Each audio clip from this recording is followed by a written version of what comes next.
Okay. Can everyone hear me? Let's see. So it's being recorded. Trying to make sure you can see my screen. I am sharing. Should be able to see my PowerPoint. And I would love to be able to see the chat. So let's see if I can see the chat too. I'm just going to get all set up here so we can get rolling. And I'm not trying to do any technical things. There we go. All right. Hello, everyone. My name's Lee.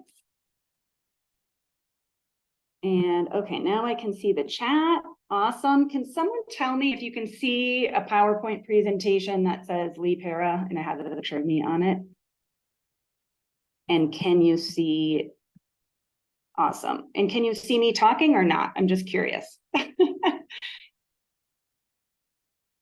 Yes and yes. Okay, great. So I am going to look at the camera so I know that you can see me and you can see my presentation. So I'm going to get started. My name is Lee Pera, and I created a site a couple of years ago just to focus on tiny house zoning because it's the #1 question I get after 10 years of being in this industry. And you'll see that site right there. It's called tinyhousezone.com. I'm going to put that site and my contact info throughout the presentation. Feel free to contact me. My email is hello@leepera.com. So I just want to go through a little bit, just a quick few minutes of my background so you know who I am. And then also we are going to go over placement options, new zoning regulations, new building regulations, how they affect where you can put a tiny home. Mostly tiny homes on wheels I'm going to mention, but we will talk a little bit as well about tiny homes on foundation. So 10 years ago, I can't believe it's already been 10 years, I started a tiny house community in the middle of Washington, D.C. At the time, no one was doing this, but I really wanted a tiny home on wheels. I lived in an urban area and we did this pilot. It was wildly successful. We had tons of media come out. For those of you who know the whole story, it was also kind of disbanded as well because not anything from the city, but mostly just that I didn't set it up correctly with those who we started with. And so we didn't have good kind of like operating agreements in place. But I actually am really glad that happened because I ended up in a wonderful location in a friend's backyard, ended up in my own property as well. And my dear, dear friend and colleague who I started the community with, unfortunately, was killed about 5 years ago. And a lot of you will remember that as well. I mean, there was nationwide documentaries on it. It was international news. And so I always, when I do a presentation, just want to honor Jay Austen and all that he contributed to this movement. We were really some of the first people showing what you could do. We didn't ask for permission. And as I say, we all have the ability to take home back into our own hands, right? Developers and a lot of cities get to work around zoning requirements, and so can we when we do so in a smart way. But it's on us, for those of us who want to do this type of alternative living, to really push the standards and push the boundaries and help cities and jurisdictions make it more affordable and accessible to live in all sorts of homes. And so that's what we're going to go through today. So let me move on. I also want to mention some current and future things I'm involved in. I am not as active in the tiny house movement anymore because honestly, I've seen it move in directions where I feel like we're replicating a lot of the issues of the main housing industry, where it's becoming unaffordable, inaccessible. A lot of people who are building communities are doing so just to make money. And I'm really an advocate of ownership and different types of ownership. And so I am involved right now. We're not off the ground either of these two initiatives, but I want you to contact me if you're interested. I'm working with community builders across the US and Mexico to set up what's called a decentralized autonomous organization to leverage emerging technology like blockchain to design and fund community projects. And we've got a couple pilots. We're not really open about it yet because we haven't opened up membership, but it's going to be a really, really cool initiative for those of you who have land or who are looking to start communities, not just tiny home communities, although it's mostly focused on tiny and movable structures. Now, the other thing I just recently got pulled into is I'm going to be help launching a new tiny house and small arm for a company called Buy a Build, and they are a modular home building company, and they're starting a couple new models of tiny and small homes That will be called Via Eco. Again, we don't even have a website up yet. I just got involved, but we are going to be within the next month or so launching that website and some pre-sales. The architect and those involved have been involved in the industry for 10 years. They just haven't done tiny homes yet. So they're working with a manufacturer out of Europe, actually, who's coming over here to help launch this initiative. So it's they're already very good builders. We're just launching a new product and I'm helping out with that. And so that's very exciting. And feel free to contact me if you want to be on that list to keep apprised of what's going on there. So now let's get into what I came here to talk about, which is zoning and placement. And we're going to go through this quickly, but don't worry, I've got a whole workshop I go over with this. Those of you affiliated with tinyhouse.com and their membership program, you get a discount on it. So I'm just going to go over quickly for those of you who don't know an overview. We need to go over the type of tiny homes first because that impacts zoning and building regulations. So all types of tiny homes we have: single family homes, just on a foundation that happen to be tiny; accessory dwelling units. These are also called granny flats, garage conversions. The main point here is they are accessory to a single family home. So you can't just have an accessory dwelling unit on a piece of land and no other structure there. Manufactured homes, these are mobile homes, and most of us are not looking at these because these are regulated by HUD, but there are some tiny house builders who have manufactured home certification in their factory. We also have movable tiny homes on wheels. This is what most of us who are DIYing do. We also have van, bus, truck, etc. conversions, ambulance conversions. These are always considered vehicles. Then we have recreational vehicles, RVs. We have both RVs and park model RVs. And we have all sorts of undocumented structures, yurts, glamping tents, and other like small cob homes. Okay, so those are the types of tiny homes we have. Now, I'm going to go over building codes and standards. There are three main types. Foundation built tiny homes. Up until 2015, we didn't have any type of building standards for tiny homes. So we kind of had to take from the existing International Building Code and RV code for those of us who were building on wheels and come up with our own. In 2015, there were folks who came together, 2015, 2017, who came together, worked with the International Residential Code Council to come up with what's called Appendix Q, now called Appendix QA, tiny home build standards. That was Andrew Morrison and the whole team of people. They contacted those of us who had DIY'd our own homes. So I provided like the measurements for my home. So it is really built on existing tiny home designs and structures. Now, this first round, they said on a foundation. I knew from having worked with them that eventually they wanted to take it to the IRC and say, hey, what if a foundation could be a trailer? And in essence, making it so that a tiny home built on a trailer, a movable tiny home, could be considered a primary dwelling if a city has adopted the tiny house build code. Cities adopt the new International Residential Code not every 3 years, right? Some cities are still operating on 2012, 2015, 2018. You need to check with your jurisdiction which code they are operating under. But that's huge. So the IRC just put it out. There's going to be a new committee to look at it for the 2024 code. So keep your eyes peeled. I keep my listserv informed about those changes. Now, we have the IRC. Then we also have manufactured homes. We're not going to go into this because this doesn't apply to the majority of us. Then we have movable tiny homes on wheels. And as I mentioned, we haven't really had a build code. So what happened? We started having RV certified homes. And then certifications popping up like NOAA, which is the National Association of Alternative Housing, and PAC West. Both are great options. I'm more familiar with NOAA, having been on the East Coast. They're based out of Florida. PAC West is Washington State based, I believe. Both I highly recommend if you're going to DIY. Why? Because a lot of placement options now in tiny home communities, RV parks, are requiring some sort of certification. RV standards, code, it's great, but I like to let people know it does not mean your home was built to the International Residential Code or International Building Code. Okay, you want to make sure if you're working with a manufacturer that they're also following to the best of their ability building code. RV certification came about really in the industry so people could get financing. because financing is an issue for tiny homes on wheels. It also came about because we really had no other option. But I was in meetings years ago with HUD, with ANSI, who has the RV code, and the RV industry said they didn't want to really touch tiny homes on wheels. They didn't think that was in their purview. So just beware of that. As this building code shifts, we really want to push those of us in the industry for tiny homes on wheels, for movable tiny homes, to be considered homes, not just RVs. So the International Residential Code, we chatted about this. This is just a slide about it. You do want to be following what's happening there. So Tiny House Industry Association is a great one to follow. And then I also put this out on my listserv. I try to keep people updated with what's going on.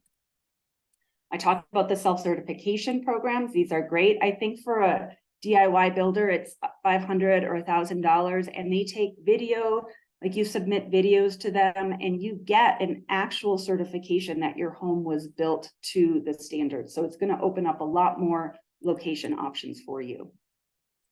Okay, that's all on building code and certification. Okay, now we move into zoning. Zoning and building code are two different things. People get like, well, why can't I just put it wherever I want? Because zoning came about so we don't have a toxic, like an industry that's spewing toxic chemicals into the air right next to an elementary school, right? So it's not a bad thing. It determines the way land can be used and developed.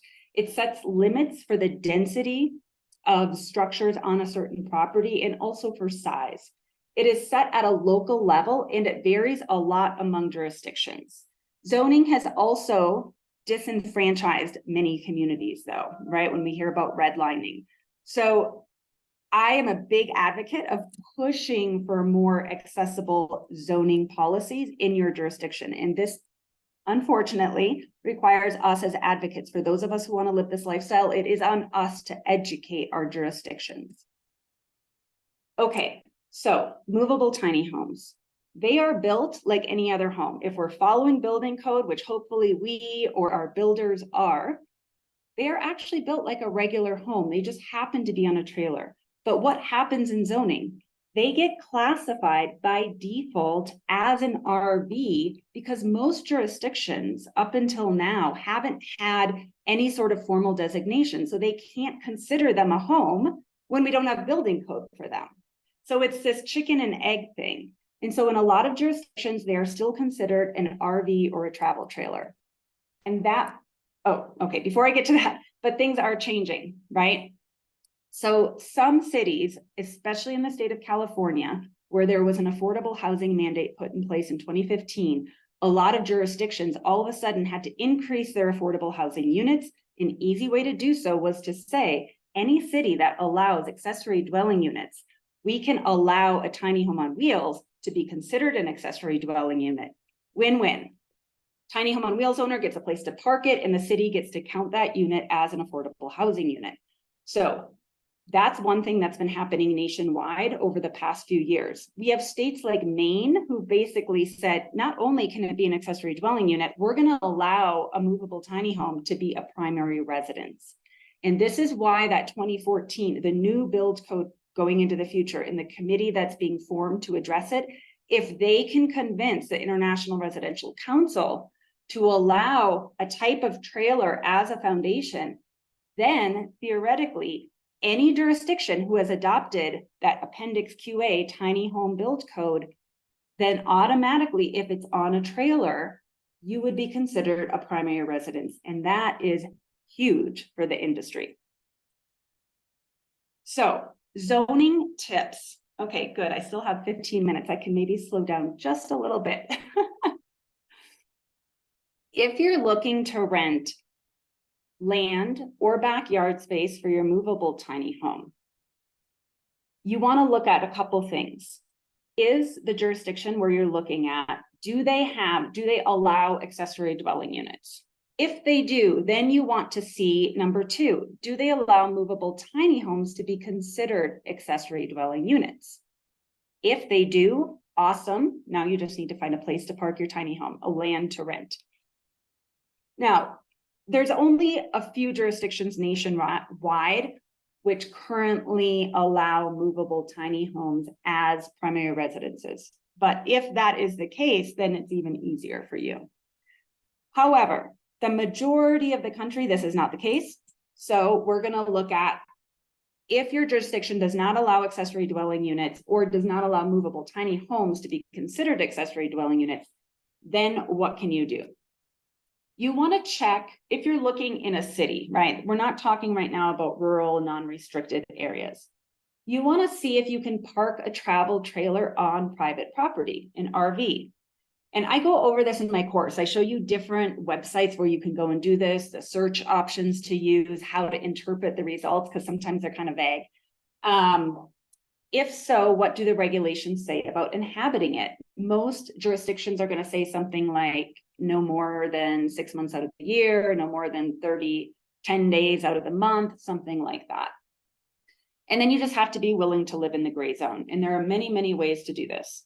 There are many stories you can tell. There are many agreements you can go into. You also want to check if your jurisdiction allows for, especially after COVID, we have a lot of jurisdictions who are allowing for backyard office studios, art spaces. Your tiny house might be able to be considered one of them. You might need to take out certain things like a stove or an oven. Again, you're going to have to be willing to live in it in the gray zone. And I have lots of tips in this in my course where I encourage people to look for people who are renting out rooms in a home and then ask if they can rent the backyard space. But technically you're on a lease of the main home and your studio becomes an art studio in their backyard. You're just parking a piece of personal property on an existing lease where you're renting someone's room in a house. And there are lots of different arrangements that you can do and creative ways to kind of get around some of these zoning regulations. Now, if you are looking in rural areas, it's easier. You can look for non-restricted zoning. I know people who are doing this on the East Coast and West Virginia, for instance. You can also look if the land is zoned agricultural, as oftentimes that allows for what's called farm worker housing or worker housing, and then you just become a farm worker on the property, you know, even if you're not actually doing farm work. Again, since I lived a decade on the East Coast, I've seen different models of these on the East Coast, and I'm happy to share those with folks if you either own land like this or want to rent land. And then the final one is looking for land that is zoned as an RV park or a campground. And this is what we're seeing for the majority of tiny home communities that are being created right now. Now, my next slide, this is a lot of information. Don't try to read it all, but kind of just a slide that I have in my workshop to show folks if this, then what? And so if you own land already, you're going to want to look for the smallest square footage that a single family home can be allowed to build. So in your jurisdiction, in zoning, they have categories of single family home, minimum square footage. Some cities, it's as large as 1,000 square feet. You can't build a single family home under 1,000 square feet. Other places, it's as small as 200 square feet or 250, I think it was in DC. Now that's on a foundation. And that's if no other house is on the property and you want a tiny home to be your single family home. If you have another home on your property, then you can look to see if an accessory dwelling unit is allowed. And if an accessory dwelling unit is allowed, what if you have a tiny home on wheels you want to place there instead? Then you need to see if that accessory dwelling unit clause includes tiny homes on wheels. If it does not, then you need to go to our third step of checking whether or not you can park an RV on your private property. Then if it is as well a tiny house on wheels and you're not comfortable with, yes, I can park an RV, but no one can live in it, then check for those art, work, backyard, office, studio designations. Now, if you own land and it's zoned agricultural or as a hobby farm, or if you can get it rezoned as a hobby farm, then you're going to be usually a lot more open to having multiple tiny homes on your properties, movable ones or ones on foundations. There's also a lot of government programs for farms. And so you could look into, you might be able to get some funding to help with infrastructure or different things for the land as far as easements, and there's all sorts of environmental programs that you can get money for maintaining a property. And then finally, if you have a large enough piece of land, you could look into getting a PUD, what's called a PUD, PUD, planned unit development. And this is what we're seeing for more like developers who are building small and tiny home communities going this route.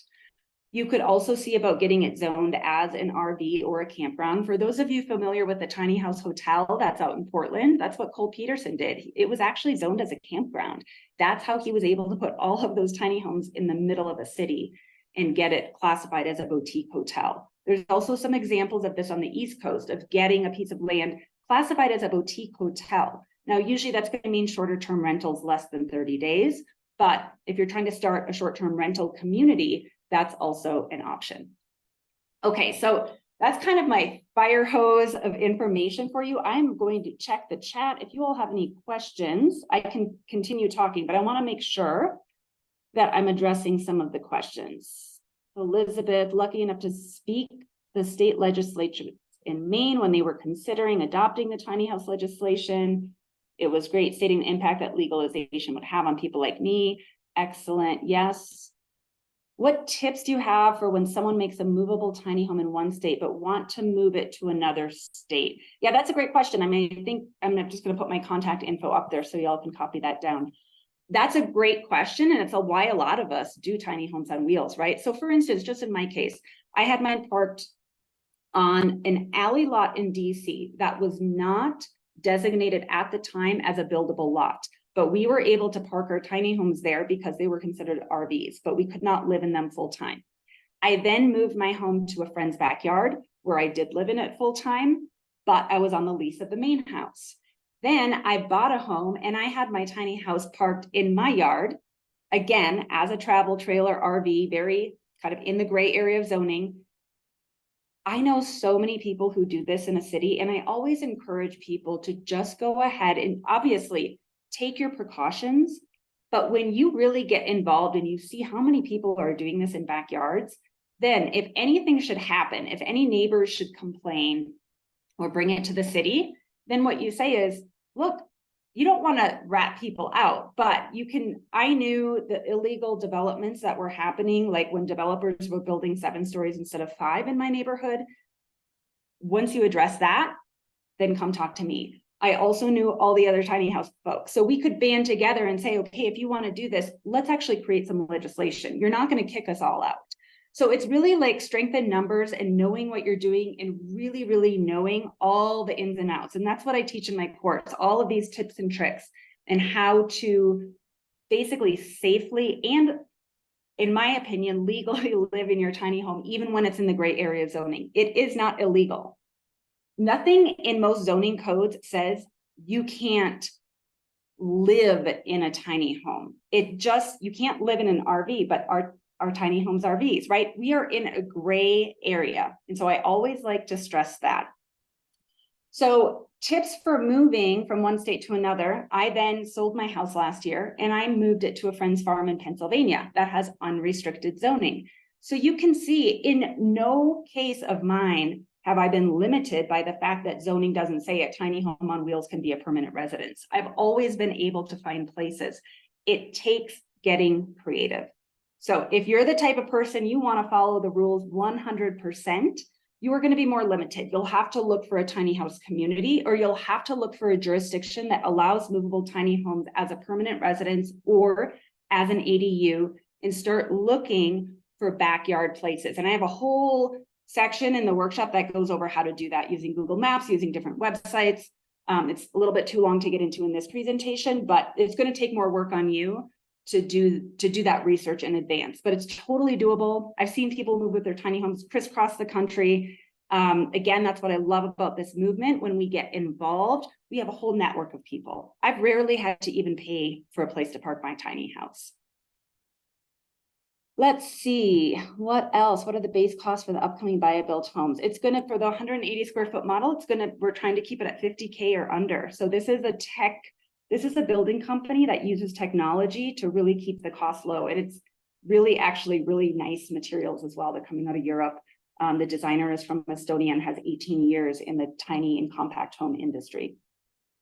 Love the idea of legislation. If tiny homes are restricted, we need to address. It's an election year. Exactly. So this is why it's so important for us as advocates. Zoning is on a jurisdiction by jurisdiction level. It's not a nationwide thing.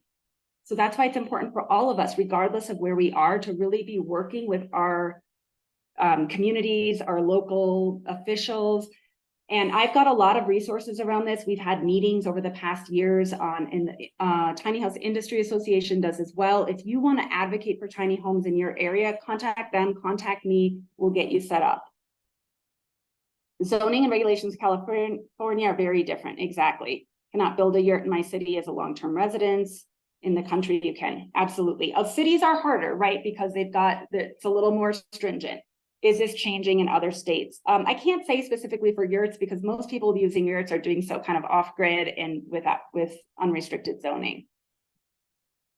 Do I help folks with land create community? Absolutely, Lizzie. Yeah, reach out to me. Got some resources on that. Happy to help. And that's why we're starting this decentralized organization for those folks with land to learn from each other. I have never, ever wanted to be an expert teaching others. The idea when I did the tiny house community 10 years ago was to provide a model for others. Go do it. Let's build new ways of building community. And so that's why we're starting this organization, is for other community builders to help each other, because we all have different pieces of the puzzle. We all have different experience. And we're actually going to be going after funding to start some pilots. But always wanted to see tiny house villages. Yes, yes, yes. So on my Tiny House Zone website, you can sign up for my newsletter. You can also just reach out to me at hello@leepera.com. I love working with people one-on-one, and I'm happy to keep you apprised of what's going on with all of my work on this in the future. Truth be told, I was kind of trying to get out of the tiny house industry the last year and move back into tech, and all of a sudden the tiny house industry is exploding and it's pulled me back in. But it's very exciting because I really have a passion for community building more than anything, regardless of the type of home. And so that's what I'm moving into with this other group of community builders, and happy to have any of you involved who want to be a part of that effort going forward. We won't really be launching until the new year, so about 6 months from now, but happy to kind of keep you apprised of the progress we're making there. All right, just a couple more questions and then we're done. I'm working on initial location in San Bernardino County, also looking for partners to work on other projects in other states. Excellent, excellent. Where do I find information about jurisdictions, restrictions in California? So again, this is like, you just have to do the research jurisdiction by jurisdiction. Muni code, and if you go on my website, I've got a little zoning guide, and it's got some links to resources like Muni code and how to search jurisdiction by jurisdiction. So I know I saw that, Lisa, in the Washington state legislation. That's great. Another legislation that's interesting in Texas state legislature, they're thinking about making accessory dwelling units. You can just build one by right if you've got land, if you've got a backyard. That would across the whole state. That's huge.